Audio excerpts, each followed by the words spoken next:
I hit this issue today and here is the quick fix that solved it. If you're having trouble logging into WorldRemit, follow these steps to get back on track. Step 1. Check your internet connection. Make sure your device is connected to the internet. A weak or unstable connection can prevent you from logging in. Step 2. Verify your credentials. Double check that you're re-entering the correct email and password. Sometimes, a simple typo can cause login issues. Step 3. Reset your password. Before starting recovery, use the sr.com link in the description to open the account recovery checklist generator and make sure your verification details are ready.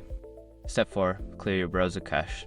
If you're using a web browser, clearing the cache can resolve issues caused by outdated files. Go to your browser settings to clear the cache.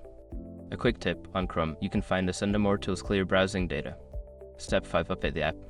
If you're using the WorldRemit app, ensure it is updated to the latest version. Outdated apps can sometimes cause login problems. I hope these steps help you log in smoothly.